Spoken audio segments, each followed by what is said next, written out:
Hello बच्चों, आज का हमारा टॉपिक है महान कवि बाण भट्ट।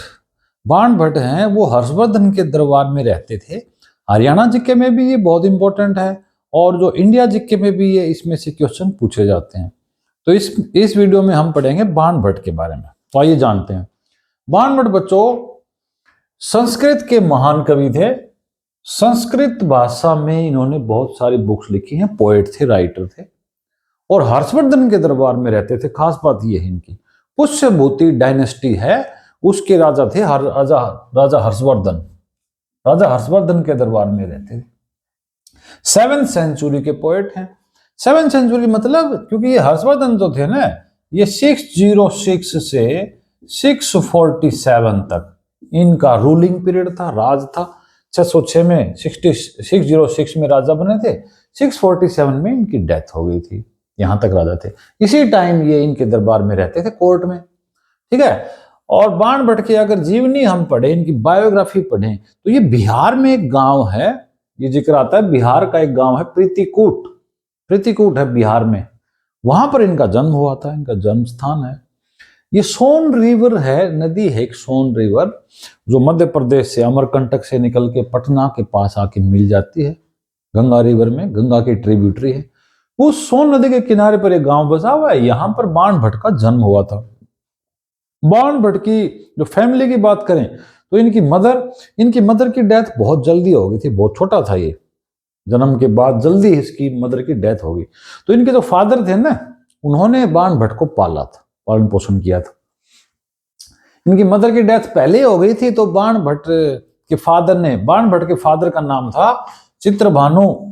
चित्रभानु ने दूसरी शादी कर ली थी बाद में। तो ये कन्याकुब्ज ब्राह्मण थे बाण भट्ट। कन्याकुब्ज ब्राह्मण का मेंशन कहाँ है? हर्षचरित में। हर्षचरित जो बुक है, ये वैसे तो सारी की सारी हर्षवर्धन के बारे में है, हर्षवर्धन की जीवनी है, ये बायोग्राफी ऑफ हर्षवर्धन। हर्षचरित्र बाण भट्ट ने लिखी है, लेकिन इसमें बाण भट्ट ने अपने बारे में भी बहुत कुछ बताया है। इसी में ये जिक्र है कि कन्याकुब्ज ब्राह्मण, हम वत्स जाति से, वत्स ग्रुप से कन्याकुब्ज ब्राह्मण था बाण भट्ट। इनके फादर का नाम चित्रभानु था, मदर थी राजा देवी थी। राजा देवी की जो डेथ हो गई थी इनके जन्म के कुछ सालों बाद ही, जल्दी। फिर चित्रभानु ने दूसरी शादी कर ली थी। दूसरी शादी से उनके 2 भाई और पैदा हुए, चित्रसेन और मित्रसेन। बाण भट्ट के भाई थे, यानी हाफ ब्रदर बोलते हैं। मदर और थी, फादर एक ही थे।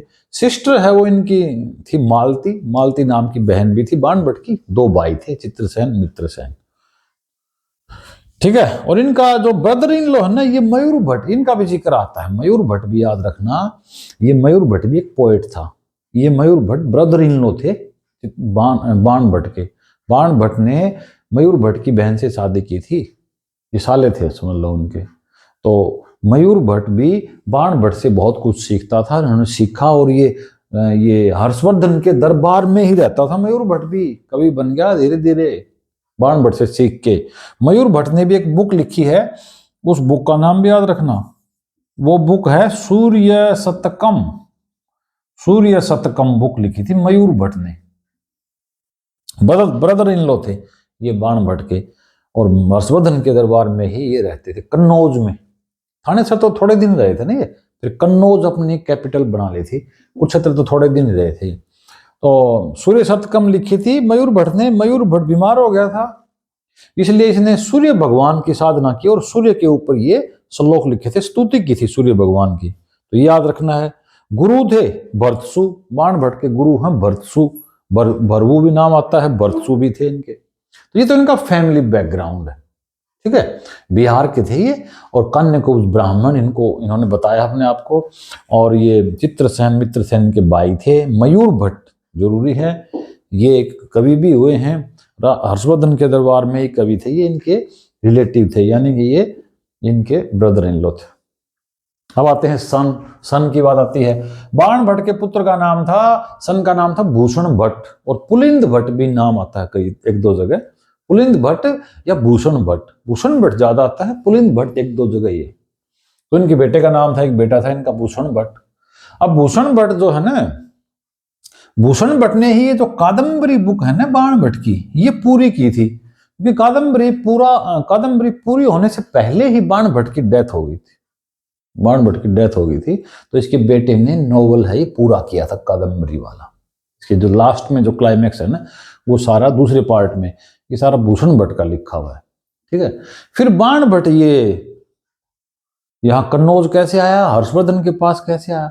बाण भट्ट ने बहुत सारी नॉलेज ले ली घूम घूम के पूरी दुनिया में, और संस्कृत का महान विद्वान बन गया, और धीरे धीरे काफी इसका प्रचार हो गया। ये बात फिर यहाँ पुष्यभूति राजा थे ना हर्षवर्धन, इनके पास ही पहुंची। तो कृष्णवर्धन है, कृष्णवर्धन ये कजिन थे, ये हर्षवर्धन है ना इनके कजन थे, चचेरे भाई थे कोई। उन्होंने फिर मैसेज भेजा, कृष्णवर्धन सेंट ए मैसेज। कृष्णवर्धन ने बाण भट्ट को बुला लिया दरबार में, बाण भट्ट को बुलाया और फिर हर्षवर्धन से मिलवाया, हर्षवर्धन से मिलवाया। हर्षवर्धन को पहले तो बड़ा अजीब सा लगा, लेकिन बाद में जब धीरे धीरे बातें हुई तो जान गए कि बहुत विद्वान है, अच्छा आदमी है। क्योंकि पहले हर्षवर्धन ने बहुत कुछ अलग अलग कुछ सुन रखा था, उल्टी सुल्टी बातें। तो फिर ये हर्षवर्धन ने उसको भुजंग भी कहा था, ये मेंशन भी आता है, भुजंग कहा था। लेकिन बाद में उसको पता चला धीरे धीरे बातों से कि अच्छा आदमी है, तो उसने अपने दरबार का कोर्ट पोएट बना दिया, कोर्ट पोएट अपने दरबार का कवि बना दिया उसने। हर्षवर्धन ने बाण भट्ट को राजकवि नियुक्त कर दिया, समझ लो। ठीक है, तो कृष्णवर्धन ने बुलाया और फिर हर्षवर्धन से मुलाकात हुई, और फिर हर्षवर्धन ने इसको अपने दरबार में रखा कि तुम बहुत अच्छे नॉलेज वाले आदमी हो और तुम्हारे जैसे लोगों की जरूरत है। फिर वो कई सालों तक रहा दरबार में, और दरबार में बहुत सालों तक रहा और बहुत सारी बुक लिखी। ठीक है, उनकी बुक्स हैं, उनसे ही पता चलता है, इनकी जो बुक्स है ना, इसी से पता लगता है हर्षवर्धन के बारे में। हरियाणा के जीके है, और हमारे उत्तर भारत की, नॉर्थ इंडिया की पुष्यभूति डायनेस्टी का काफी पता लगता है। तो इनकी बुक्स की ओर पढ़ लेते हैं, कौन कौन सी बुक्स थी, ये भी बड़ा इंपॉर्टेंट है। देखो, एक तो ये हर्षचरित, हर्षचरित तो एक पूरी बायोग्राफी है किंग हर्षवर्धन की।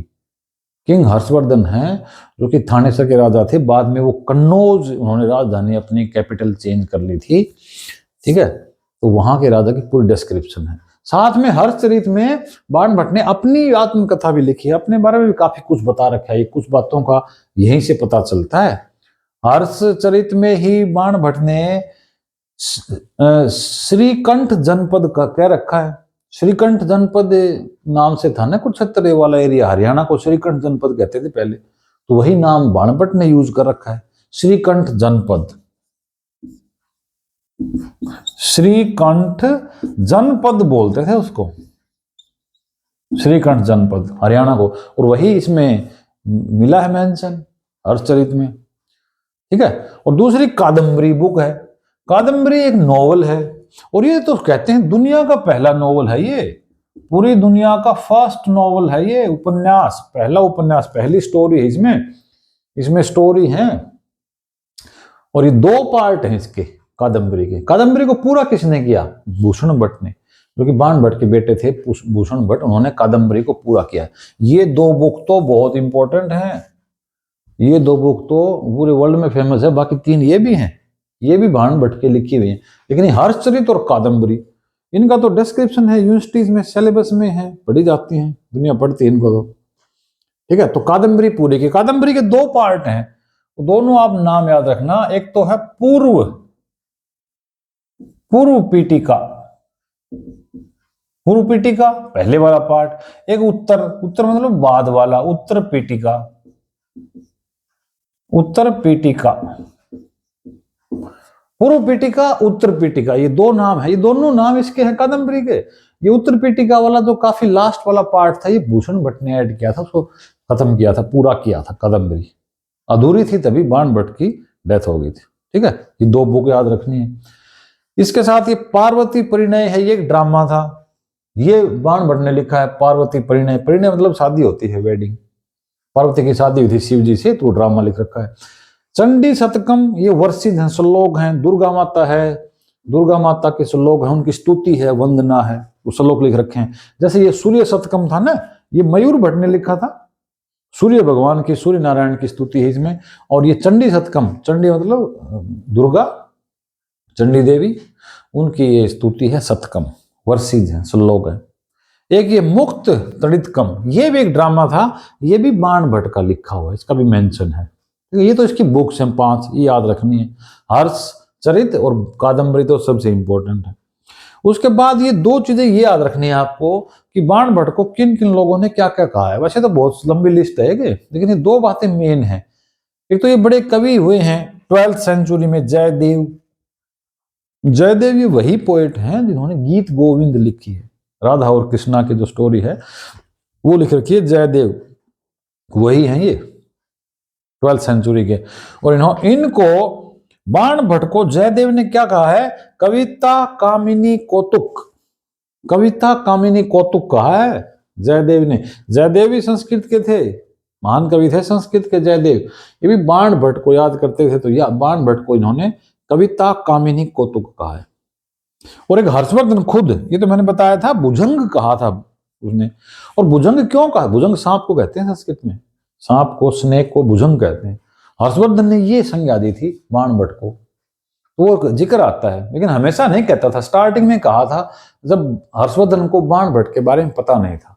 और इस बारे में सब लोग अलग अलग कहते हैं कि कोई कहता है उसका रंग थोड़ा सांवला था, बड़ा अजीब हरकतें थी उसकी, तो बाण हर्षवर्धन ने कहा ये तो भाई भुजंग है, तो महानय भुजंग है, बड़ा भुजंग है, सांप है। तो क्योंकि इसके बारे में नेगेटिव बातें फैला रखी थी पहले ही हर्षवर्धन के कानों में, तभी तो कृष्णवर्धन ने बुलाया था। लेकिन वैसा फिर मिला नहीं। नॉलेज वाले लोगों को, ज्ञानी लोगों को फिर आलोचना करते हैं लोग उनकी।